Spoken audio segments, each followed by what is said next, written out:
सभी को प्रणाम। नमस्कार। आज हम रस धातु के बारे में जानने का प्रयास करते हैं। आज रस धातु के संदर्भ में हमने बहुत कुछ जान लिया था। रस के बाद में हमने जाना था रक्त के बारे में, और हम धातुओं की चर्चा कर रहे थे। धातु का अर्थ धारण करना।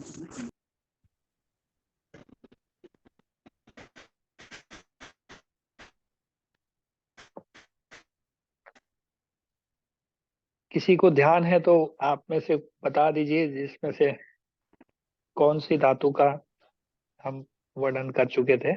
उसके आगे का शुरू करते हैं।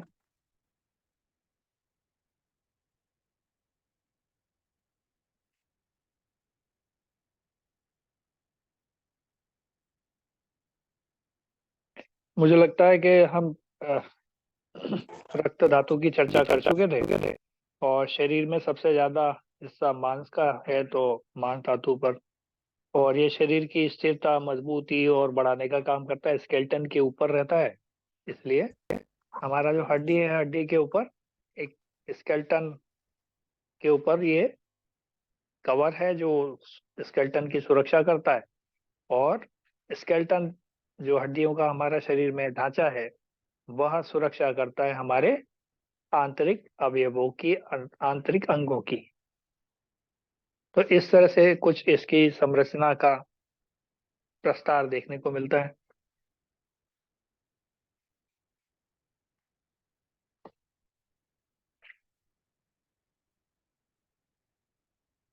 शरीर की विभिन्न क्रियाओं का, यथा चलना फिरना, उठना बैठना आदि सब कार्य मांस धातु के कारण ही संपन्न होता है। क्यों? क्योंकि ये क्या करता है, पूरा शरीर को मूवमेंट कराने में मदद करता है। तो जितने भी मूवमेंट कहीं भी होंगे किसी भी प्रकार के, तो ये सारे जोड़ हैं। जैसे मांस से ही होगा, मांस धातु ही उससे अपना योगदान अदा करता है।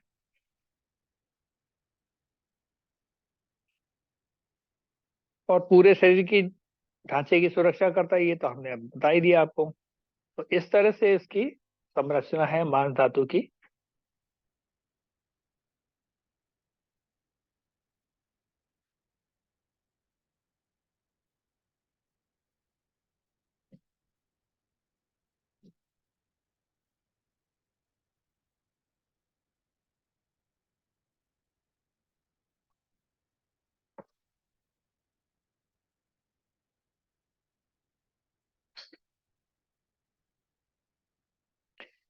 तो सबसे पहली रस, रक्त, मांस, मेद, अस्थि, मज्जा और शुक्र। तो 7 धातुओं का। तो मांस धातु के बाद में अब आएगा मेद धातु। तो मेद धातु का क्या कार्य है हमारे शरीर में? मेद धातु शरीर में स्नेह एवं स्वेद उत्पन्न करता है। स्वेद का मतलब होता है पसीना। और स्नेह यानी शरीर के अंदर जो भी लुब्रिकेशन का काम होता है, वो सब के सब ये स्नेहात्मक दृष्टिकोण से ही होता है। तो लुब्रिकेशन जितना भी होगा शरीर में, वो किससे होगा? मेद धातु सर काम करेगा। राइट। तो शरीर को दृढ़ता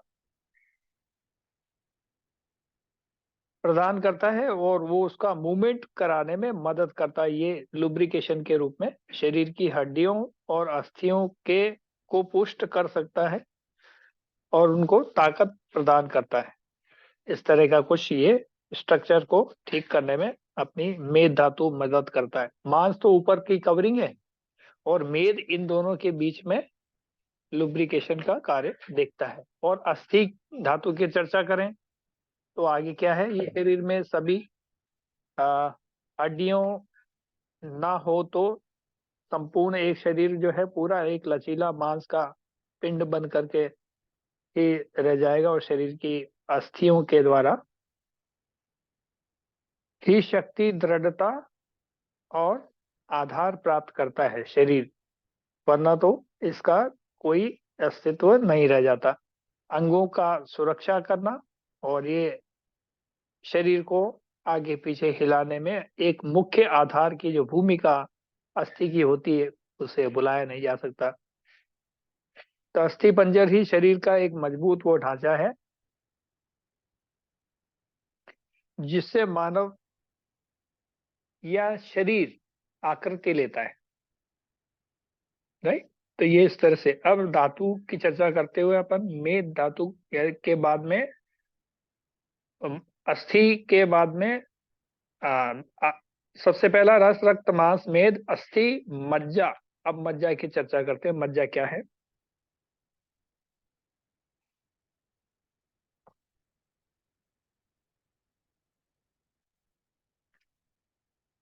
तो मज्जा शरीर के विभिन्न अवयवों को पोषण देने का काम करता है। तो न्यूट्रिशन देना है, पोषण देना है, तो ये मज्जा धातु करता है।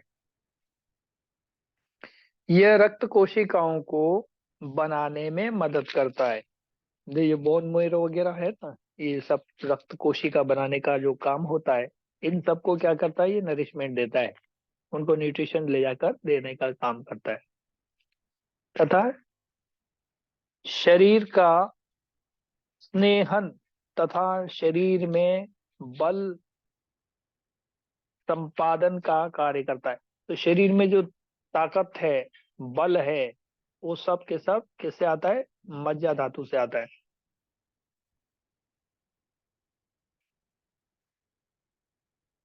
तो रीढ़ की हड्डी में पैदा होने वाला ये मज्जा धातु अपना पूरे शरीर का स्नेह देने का काम करेगा, न्यूट्रिशन देने का काम करेगा और लुब्रिकेशन में मदद करेगा, है ना। तो जहां मेद भी न्यूट्रिशन न्यूट्रिशन देता है और ये दो अंगों के बीच में लुब्रिकेशन देने में, और मज्जा धातु का संबंध आंख से भी है आपके, और भी कई अंगों से है। तो इन सब की न्यूट्रिशन देना, उनकी सुरक्षा का ध्यान रखना, ये सब कुछ इसी से होता है। इसके बाद में हम देते हैं, देखें तो शुक्र धातु की चर्चा करते हैं। तो जिस प्रकार दूध में घी और गन्ने में गुड़ व्याप्त होता है, उसी प्रकार शरीर में शुक्र धातु व्याप्त रहता है, ऐसा कहा गया है ना। दूध में घी होता है, वो छुपा हुआ है, तो शरीर में भी क्या है, शुक्र धातु छुपा हुआ है। ये किसी को सीधा तौर पे दिखता नहीं। प्रसन्नता का भी सूचक है। आप जितने प्रसन्न हो, आपकी ये शुक्र धातु जितने अच्छी होगी, आप उतने ही अच्छे प्रसन्न दिखेंगे। यानी इसमें कोई विकृति नहीं है, तो आप प्रसन्न नजर आते हैं लोगों को। अन्यथा लोग आपको चिड़चिड़ा समझते हैं, बड़ी विचित्र दृष्टि से देखते हैं कि हाँ पता नहीं क्या नीरस व्यक्ति है, ऐसा बोलते हैं कई बार।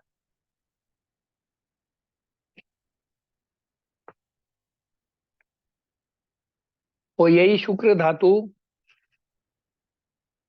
स्त्री को पुरुष और पुरुष से स्त्री के बीच का जो तारतम्य बनाने में भी ये मदद करता है।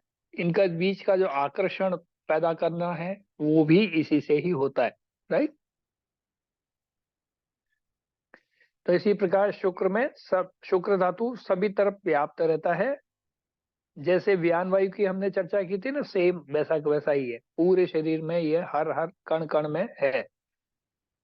तो शुक्र संपूर्ण शरीर में व्याप्त रहता है तथा शरीर को बल, पौरुष, वीर्य प्रदान करता है। तो जहां पुरुष में वीर्य बढ़ाने का काम करेगा, महिलाओं में आर्तव का ये कारक तत्व है।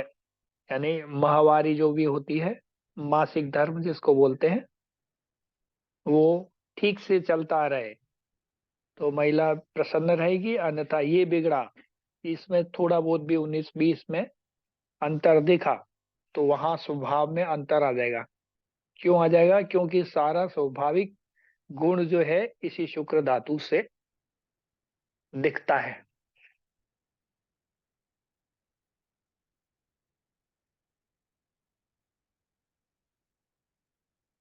तो इस तरह से 7 धातुओं का हमारे जीवन में एक बड़ा ही महत्वपूर्ण स्थान है। इसके बाद में ये रस रक्त मांस में अस्थि मज्जा शुक्र, ये सातों धातु जब कंप्लीट हमारे शरीर में हो जाती है, तब जाकर के इम्यूनिटी का निर्माण होता है, राइट। तो हमारी इम्यूनिटी क्या है? ये सातों धातुओं का एक निचोड़ मात्र है, यानी शरीर में सब कुछ हो गया है तभी आपका इम्यूनिटी को बल मिलेगा, वरना आपकी इम्यूनिटी, ये सातों धातुओं में से कुछ भी खराब है तो आपकी इम्यूनिटी नहीं बनेगी।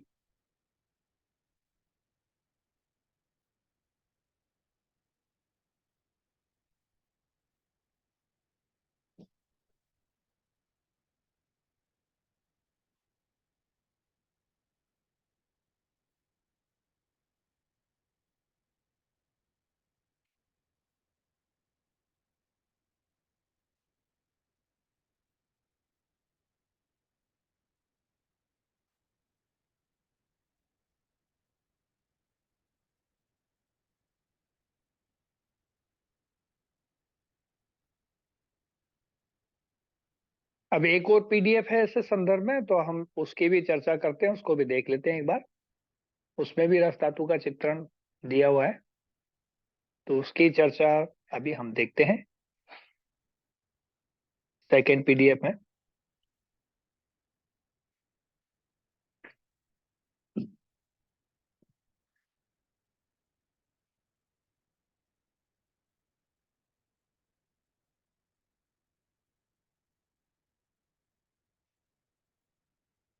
यहाँ तक कोई आपका प्रश्न नजर आता है तो आप बताइए। मुझे तो लगता नहीं है कि कोई प्रश्न है, तो फिर भी चर्चा करेंगे, इसमें क्या।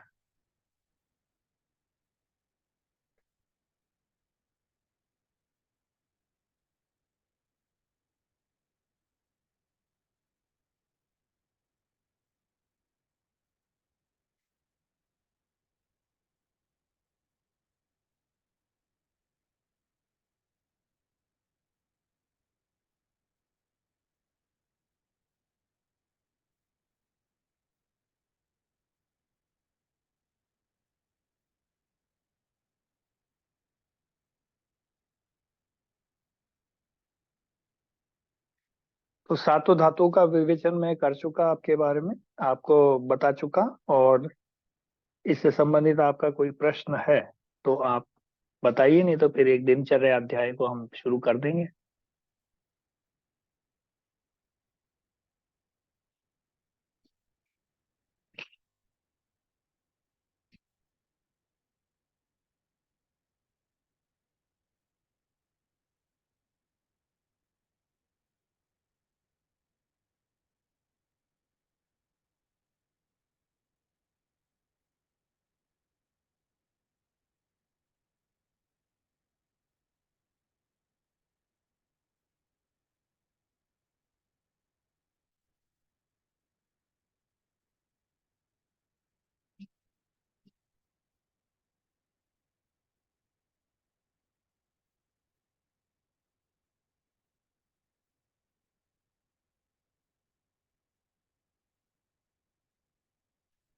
रसों की चर्चा हो ही चुकी थी हमारी।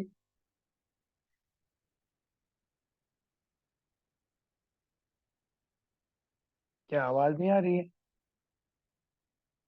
मेरी आवाज सुन पा रहे हैं आप सर लोग? आवाज आ रही है आपकी प्रॉपर। हाँ जी, हाँ जी। जी भैया आ रही है। हाँ जी, हाँ जी, ऐसा लगा कि इसमें पता नहीं लगता ना कई बार।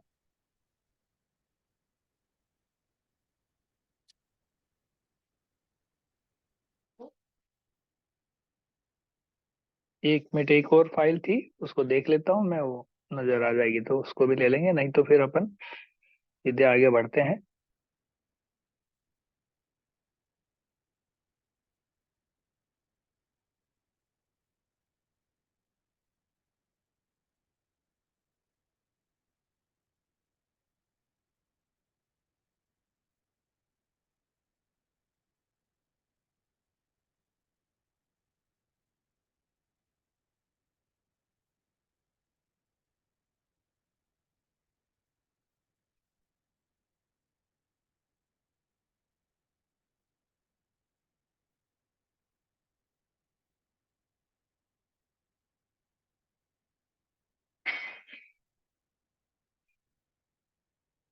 इस फाइल में भी थोड़ा सा अलग तरीके से बताया हुआ है सिस्टम, बस हम इसको भी देखते हैं।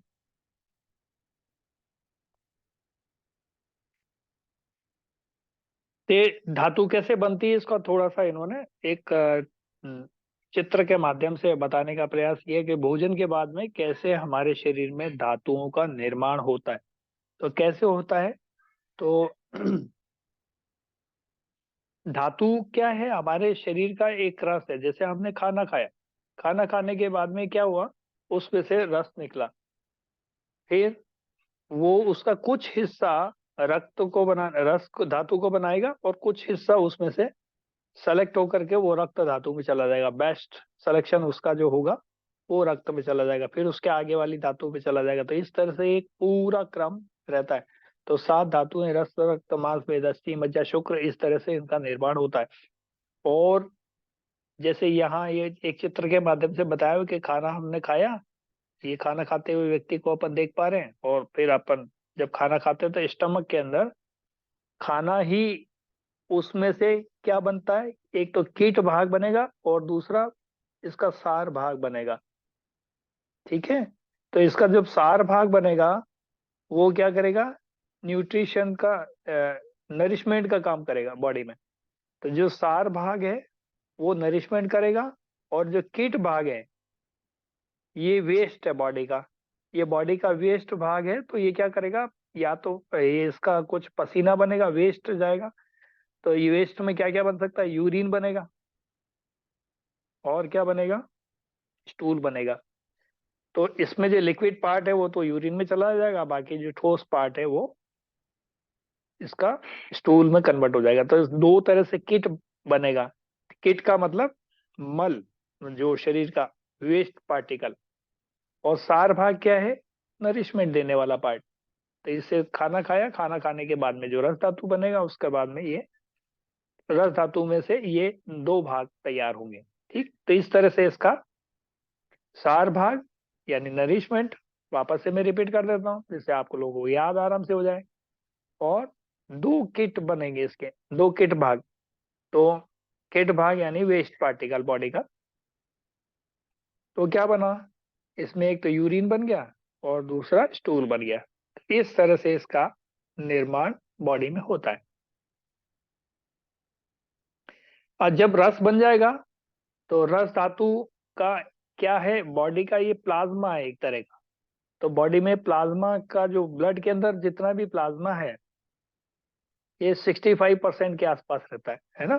तो रस भी क्या कराता है, कफ बनाता है। रस धातु क्या बनाता है, इसको अपन इंग्लिश में प्लाज्मा भी बोलते हैं कई लोग, लेकिन प्लाज्मा है नहीं एक्चुअली, बहुत डिफरेंस है इसमें। लेकिन कई बार कहने में ये सारा आता है। तो रस धातु अर्थात इसको प्लाज्मा कहने का चलन बन गया है। और कफ, ये रस धातु क्या बनाता है, कफ बनाता है बॉडी में। तो कफ पित्त वात में से कफ का जो निर्माण होता है रस धातु के माध्यम से होता है। तो रस धातु जब रस बनाएगा, क्या बनाएगा, कफ बनाएगा रस धातु। और क्या बनेगा इससे, ये जो मेंस्ट्रुअल पीरियड का जो पार्ट है वो भी रस धातु से ही माना जाता है। तो महिलाओं का आर्तव जिसको बोलते हैं मेंस्ट्रुअल पार्ट, और जो बॉडी के अंदर हार्मोन्स हैं सब इसी प्लाज्मा के अधीन माने जाते हैं। तो यदि कोई बॉडी में खराबी किसकी आई, मेंस्ट्रुअल पार्ट की, है ना, और हार्मोनिकल डिसऑर्डर्स की खराबी आएगी, तो सबसे पहले क्या ठीक करना होगा, रस धातु ठीक करना होगा। किसका ट्रीटमेंट करना है, रस धातु का ट्रीटमेंट करना है। कब करना है, जब भी मेंस्ट्रुअल प्रॉब्लम आ जाएगी, मासिक धर्म की अनियमितता या कोई दिक्कत आए, या इसमें कुछ ज्यादा परेशानियां दिखेंगी, या हार्मोन्स में अंदर कोई भी डिसऑर्डर्स दिखेंगे, तो हमको क्या करना है, रस धातु को ठीक करने वाली औषधियों का प्रयोग करना है। राइट, तो इससे हमको बहुत सारी चीजें जानकारी मिलेंगी कि कौन सी धातु। अब इसके बाद में आती है रक्त धातु। रक्त धातु का देखिए, रस धातु का मल क्या है, कफ है। क्योंकि रस धातु में वेस्ट पार्टिकल वो तो काम में आ गया। अब इसमें जो बना है मल क्या है, वो कफ है। तो रस धातु जितना खराब बनेगी उतना ज्यादा बॉडी में कफ भी बनेगा। अब ये खराब कैसे होगा? जो खाना पच जाएगा उसका जो रस बनेगा वो तो अच्छा होगा।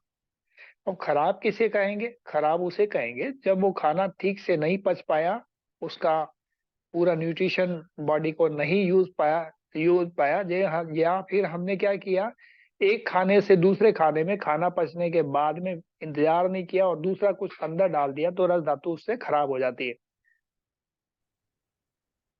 तो उससे क्या बनेगा? कफ बनेगा। कफ बनेगा तो वो कफ क्या खराब करेगा? पहले आपके फेफड़ों को खराब करेगा, क्योंकि फेफड़ों का जो है जो है मुख्य जो है कफ से ही खराबी या अच्छी जानी जाती है। उसके अंदर जो भी कफ जा रहा है या उसको न्यूट्रिशन देना है वो सब यहीं से जा रहा है। तो कफ का निर्माण जो बॉडी में आपको गले में दिखता है इस तरह की बात करते हुए नजर आते हैं कुछ लोग, तो गले में खिंचखिंचिया, ये सब कफ क्या है? ये सारा कफ इसी से निर्माण हो रहा है जो हमने खाना खाया है। खाना खाने के बाद में, एक खाने के बाद में दूसरा खाना पचा नहीं था, पहले वाला पचा नहीं था, दूसरा और डाल दिया। तो बिना भूख के खाना खाएंगे तो रस धातु खराब होगी, तो फिर उससे क्या होगा? मैं ये मेंस्ट्रुअल प्रॉब्लम और हार्मोनी का डिसऑर्डर पैदा होंगे शरीर में। तो इसको ठीक करने के लिए इसका दोनों का पर्याय है, एक सिक्के के दो पहलू हैं। ये ठीक होगा तो आगे के ये बाकी की चीजें ठीक रहेंगी। तो आगे बढ़ते हैं रस धातु से थोड़ा रक्त धातु की ओर बढ़ते हैं। तो रक्त धातु क्या है? जो रस धातु था उसका, उसमें से कुछ हमने देखा था सार भाग और किट भाग बना था। तो सार भाग और किट भाग क्या बना बॉडी में? रस धातु का। तो जब रस धातु में से सार भाग जो बना था वो सार भाग कहाँ जाएगा? रक्त धातु का निर्माण करेगा। तो रक्त धातु का जब भी वो सार भाग आकर के यहाँ निर्माण करेगा, और जो किट भाग था रस धातु का वो वेस्ट पार्टिकल के रूप में, यूरिन और मल के रूप में, हमने स्टूल के रूप में उसको बाहर निकाल दिया। ठीक। और बॉडी में रस धातु का जो सार भाग था वो ब्लड बनाने के लिए चला गया। अब ब्लड बनने के बाद में भी जो काम का था सार में से, वो किस में आया? वो ब्लड में आ गया। अब उसका जो वेस्ट पार्टिकल, क्योंकि उसमें से भी कुछ तो वेस्ट बचेगा जो रक्त धातु का निर्माण करेगा, तो वो जो वेस्ट पार्टिकल है वो इसका किट भाग हो गया। इसका सार भाग जो था, रक्त का जो सार भाग है वो आगे वाली धातु का निर्माण करेगा। ठीक है। और इसका जो वेस्ट पार्टिकल था वो ब्लड के अंदर घूमता हुआ उसको यूरिन में फिल्टर, किडनी फिल्टर करके उसको बाहर निकालने का काम करेगा। राइट। तो इसका पार्टिकल क्या क्या हो सकता है? पसीना हो सकता है। और क्या क्या हो सकता है? शरीर में जो गंदगी, यानी आपके पिंपल्स वगैरह या ऐसा कुछ भी होगा तो किससे खराबी से हुए? रक्त की खराबी से हुए। तो हमारी रस धातु खराब है, इसका मतलब ये रक्त धातु भी खराब है। तो जिनको आंसर नहीं मिलता कि मैंने सारी दवाइयाँ खा ली, सब कुछ ठीक है, उसके बावजूद भी मेरे पिंपल और ये सारे जो चीजें नहीं जा रही है, तो क्यों नहीं जा रही है? उसका कारण ही यही है, हम एक भूख लगती नहीं, एक बार खाना जो हमने शरीर को दिया था वो पचा नहीं था और दूसरा और दे दिया। यानी एक काम हुआ नहीं था और दूसरा वाला फिर हमने शरीर को करने के लिए दे दिया। तो जो करने के लिए दिया काम, वो जो वेस्ट पार्टिकल है वो बॉडी में ये गंदगी को पैदा करेगा।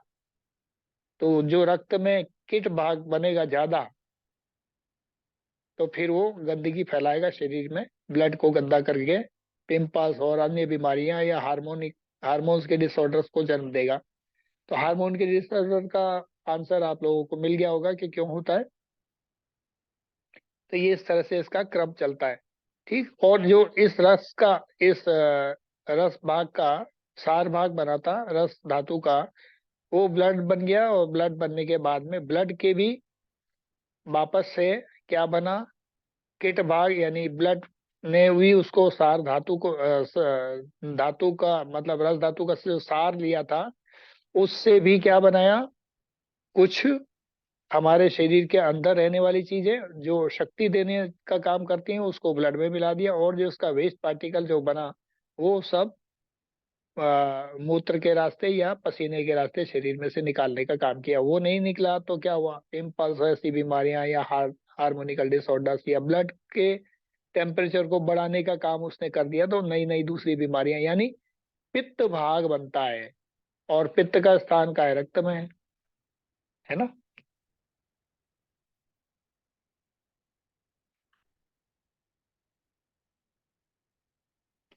उसके बाद में क्या है, रस रक्त मांस। तो ये क्या, मसल्स बनाने का काम करेगा, मांस धातु का निर्माण करेगा। तो ये क्या स्ट्रेंथ देता है बॉडी को, और क्या देगा, स्टेबिलिटी देगा। ठीक है। तो इस तरह से ये बॉडी में कितना परसेंट है, 41% है। मांस धातु कितना है बॉडी में, मसल्स जो है हमारी कितना है बॉडी का, ओवरऑल बॉडी का 41%। ये बॉडी को चलाने के काम करता है। ज्यादा हो जाएगा तो फिर दिक्कत होगा, कम होगा तब भी दिक्कत होगा। कम होता है जिस जगह पर, वो मस्कुलर डिस्ट्रोफी जैसी बातें देखने को मिलती हैं। ऐसी नई नई बीमारियां आजकल जो हो रही हैं वो देखने को मिल जाएंगी। तो ये क्या कर रहा है, ये मेद धातु जो है, अब इसके आगे का हिस्सा देखते हैं, मांस मेद। तो मेद धातु जो है क्या कर रहा है, बैलेंस बना रहा है। ये इसका संबंध किससे, ब्रेन से भी है, आपकी याददाश्त मेमोरी इससे भी है, राइट। तो ब्रेन और ये जो आपकी मसल्स दिख रहे हैं, इनका भी, इन दोनों के बीच में कनेक्टिविटी बनाने का काम कर रहा है। क्या कर रहा है, इनके बीच में जोड़ने का काम कर रहा है। यानी हाथ से कोई भी काम हो रहा है तो सेंसरी और मोटरी नर्व आजकल अंग्रेजी में बोला जाता है कि नर्व जो क्या है, सेंसरी और मोटरी है। तो जो सेंस करके काम कर रही है वो आपकी ये मसल्स, और ब्रेन के पास सिग्नल गया, फिर सिग्नल से कि ब्रेन ने आदेश दिया अपनी मसल्स को या हाथ को कि भाई ये करना है, तो ये क्या हुआ, मोटर ही हुई। तो मोटर की तरह, जैसे मोटर को हम चलाते हैं, ठीक ब्रेन उसको ये चलाता है। तो ये मोटरी कहलाएगा। और सेंसरी क्या है, हाथ या स्किन या आंख द्वारा सेंस करके ब्रेन को बताया गया कि ये सेंस। तो सेंसर्स है हमारी, जो बाकी जो इंद्रियां हैं हमारी, ये सब क्या है, बॉडी के सेंसर है। तो सेंस करके ब्रेन को बताएगा और ब्रेन उसको आदेशित करेगा। आदेशित करने के बाद इस मसल्स को काम मिलेगा। तो इसके ये जो क्रम चलता है, इसके जो बीच का जो स्टेब्लिशमेंट हो रहा है, जो कुछ भी हो रहा है वहां पर, ये इसका जो अ, अ, ये सब के सब मेद धातु का काम है। ये सब जो क्रम चल रहा है एक के बाद, ये जो जुड़ाव है आपस का, ये इनका जो बीच का संबंध है या तारतम्य है जो बना हुआ है, ये सब क्या है, मेद धातु का कार्य। ठीक है। तो मेद फैट की तरह काम भी करता है, बॉडी में फैट भी बढ़ा सकता है। ये ज्यादा हो गया तो भी दिक्कत है, कम हो गया तब भी दिक्कत है। तो ये फैट का ही एक स्वरूप है एक तरह का, लेकिन थोड़ा सा अलग है। ये दोनों के बीच में बैलेंस बनाता है वो वहां पे मसल्स को। ये मसल्स मतलब ये इस तरह के स्ट्रेंथन देने का काम कर रहा है बॉडी को। और ये वाला क्या कर रहा है, ये वाला कर रहा है इन दोनों के बीच की कनेक्टिविटी को बैलेंस बनाने का काम कर रहा है। ये बैलेंस का काम कर रहा है। तो इस तरह से मेद धातु काम करता है। और आगे बढ़ते हैं अपन। तो अस्थि धातु, अस्थि धातु क्या करता है, अस्थि धातु शरीर में सॉलिड स्ट्रक्चर का निर्माण कर रहा है ना। और क्या कर रहा है, सपोर्ट दे रहा है। ये शरीर को सीधा रखने में, मूवमेंट कराने में सपोर्ट देता है, सीधा रखता है ना, मसल्स को सपोर्ट देता है, स्टेबिलिटी देता है। और क्या देता है, प्रोटेक्ट करता है ऑर्गन्स को, ऑर्गन्स को बचाने का काम करता है। जैसे इसके अंदर फेफड़ा है, इसके पसलियों के नीचे देखेंगे तो हम क्या क्या मिल जाएगा हमको, स्टमक, पेट मिल जाएगा, वो भी क्या ऑर्गन है यार। लीवर भी ऑर्गन है ना। ये ऑर्गन्स को बचाए के रखने में मदद करता है और प्रोटेक्शन का कार्य करता है, ऐसा समझ सकते हैं इसको। तो अस्थि को हम बोन बोलते हैं इंग्लिश में। ये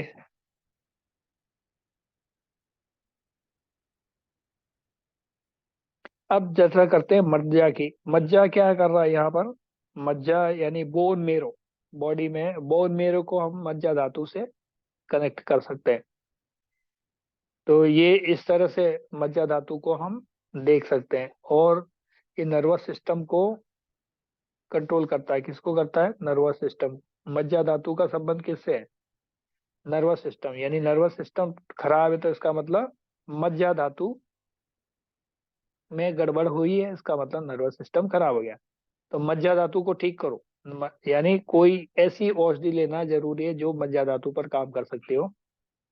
ठीक है, तो वो नरिशमेंट देने का काम करता है। और क्या?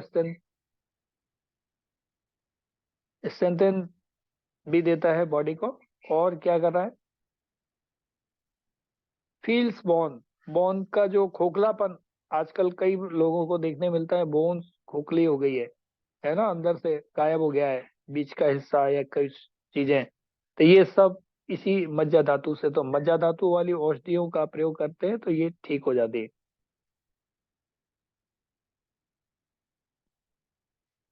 तो ये नरिश कर रहा है और शुक्र धातु को आगे बढ़ाने में मदद करेगा। क्यों? क्योंकि इसका भी वही सार भाग आगे जाएगा और फिर आगे वाली धातु को बढ़ाने में काम करता है। ठीक इस तरह से 7 धातुओं का क्रम चलता है। शुक्र धातु का, जैसे ही शुक्र धातु का निर्माण होता है, इसका किस किस चीजों से? शुक्राणु से संबंध है। और किससे? शुक्र धातु का संबंध स्पर्म से है।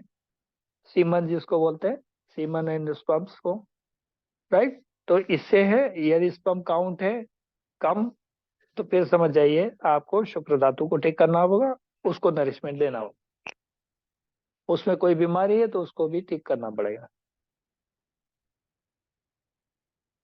तो ये बॉडी में जैसे मक्खन रहता है ना, मिल्क का, तो ये बॉडी का मिल्क है एक तरह से, राइट। इस तरह से समझ सकते हैं अपन, इसका सार भाग है बॉडी का शुक्र धातु।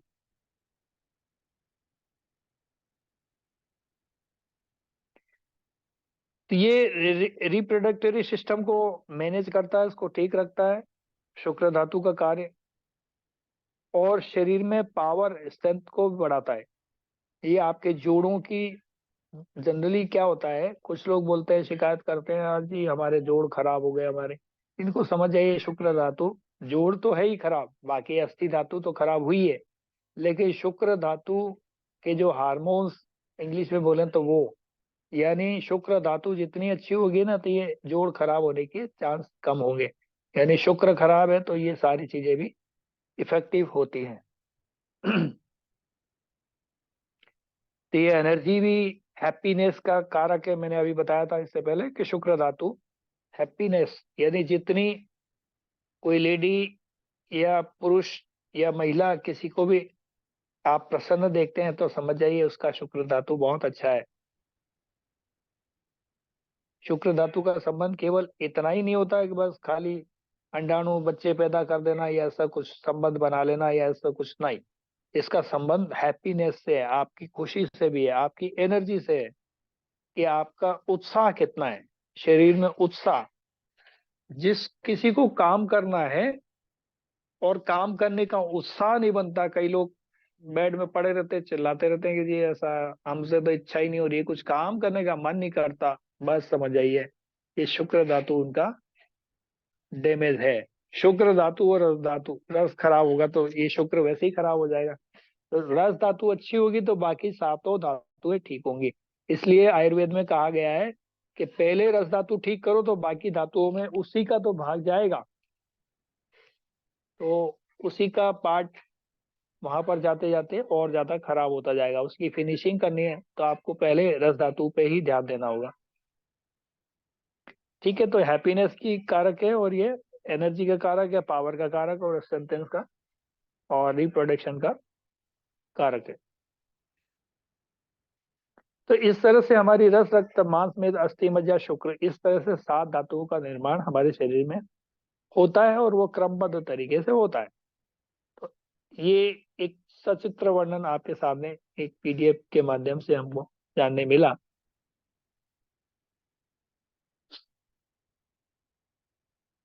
तो ये पीडीएफ भी मैं आपको ग्रुप में डाल दूंगा, आप दोनों, क्योंकि पूरा हो गया है दोनों। इसके आगे का जो क्रम है उसको भी हम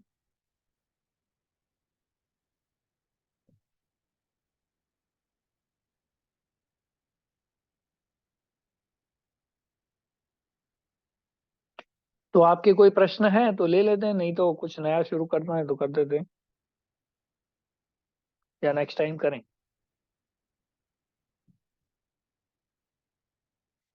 धातुओं के प्रकार के बारे में हमने जान चुके थे, सातों धातुएं हो गई। पीडीएफ उनका मैं आपको कर दूंगा।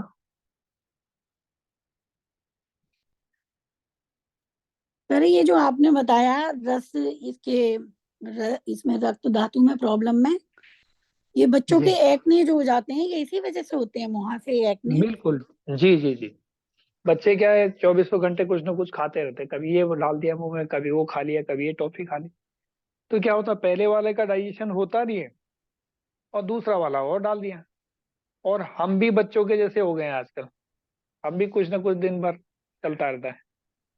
अभी किसी फ्रेंड के यहाँ गए तो कुछ खा लिया, बच्चों के एक में उसी कारण से हो रहे हैं।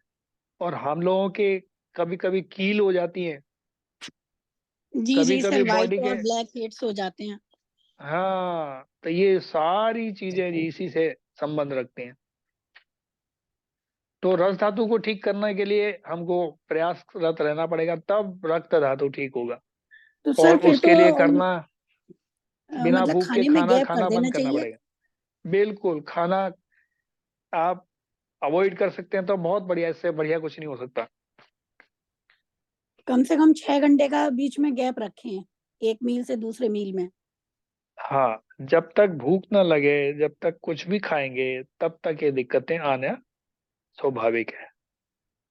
जी जी। Okay sir. और किसी का कुछ सवाल?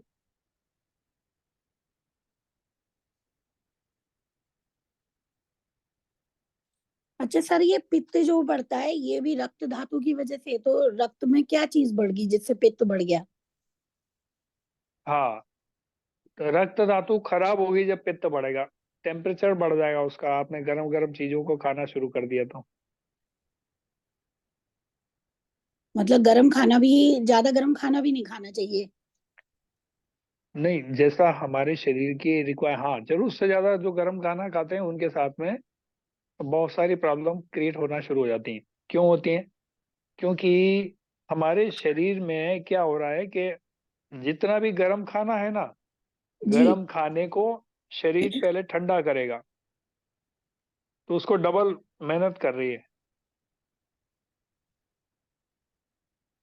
उसको डबल मेहनत करनी होगी, तब जाके शरीर उसमें काम कर पाए। क्यों मेहनत करनी पड़ रही डबल? उसके लिए उसको करना क्या पड़ रहा है ऐसा, जो नयापन है उसके लिए वो ये करना पड़ रहा है उसको कि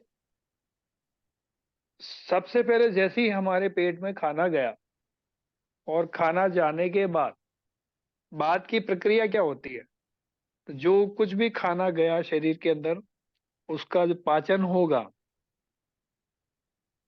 उसके पाचन के समय जो भी प्रक्रिया होगी पहली, वो शरीर में यहाँ से यदि ज्यादा गर्म गया खाना या ज्यादा ठंडा गया, तो हमारे स्टमक में जाएगा, स्टमक में पूरा शरीर का खून उसको जाके गर्म करेगा। यदि ठंडा खाना खा लिया, आइसक्रीम खा ली, तो पहले क्या करेगा, पूरा शरीर का जो ब्लड है वो सीधा वहां जाकर के उसको गर्म करेगा। क्योंकि बॉडी को खाना पचाने के लिए कितना चाहिए, 37 डिग्री टेम्परेचर चाहिए। और 37 डिग्री टेम्परेचर नहीं आया तो क्या करेगा, उसको गर्म करेगा। आपने 0 डिग्री या 4 डिग्री का टेम्परेचर आइसक्रीम खा ली, तो 4 से उसको मेहनत करके पूरे शरीर को वहां ले जाना पड़ेगा। तो शरीर उस पे एनर्जी अपनी खर्च कर रहा है। इसलिए कहते हैं कि शरीर में 75% बॉडी खाना पचाने पे एनर्जी खर्च करती है हर बार। 25 आपकी सुरक्षा के लिए रहती है, तो ज्यादा खाओगे तो और ज्यादा खर्च करेगी, और ज्यादा खर्च करेगी तो आपकी सुरक्षा में तो 25 ही तैनात है। तो उस समय कोई भी आकर के आपको बीमारी पकड़ सकती है। आपने देखा होगा खाना खाने के बाद में नींद आती है।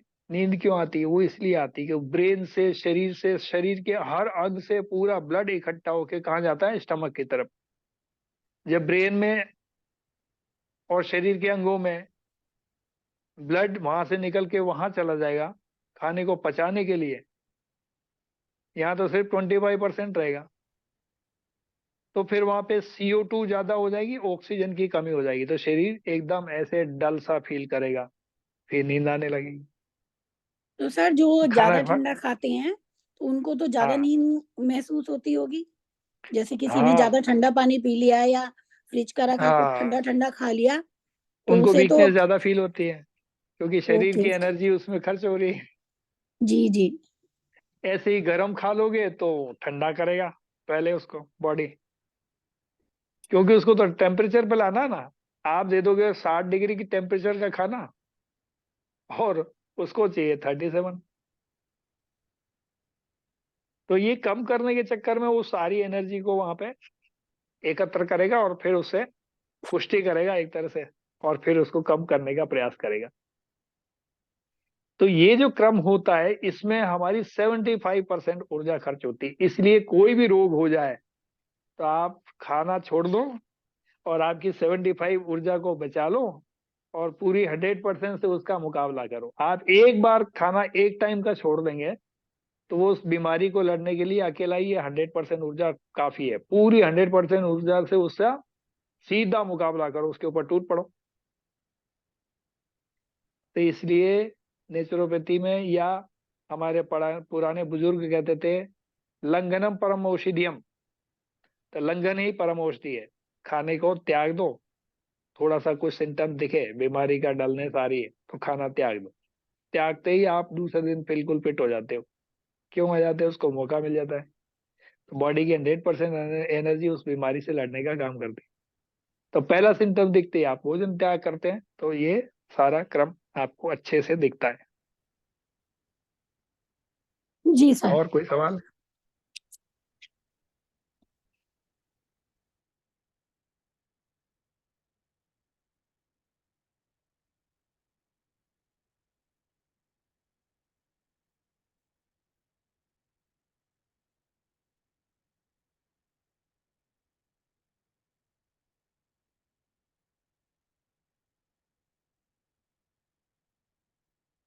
अभी हम 3 ही दिख रहे हैं, बाकी तो गायब हो गए लोग। नेटवर्क चला गया होगा शायद। तो आज के लिए इतना ही काफी है ना। ठीक है सर। सभी को नमस्कार, प्रणाम। नमस्कार। ओके जी।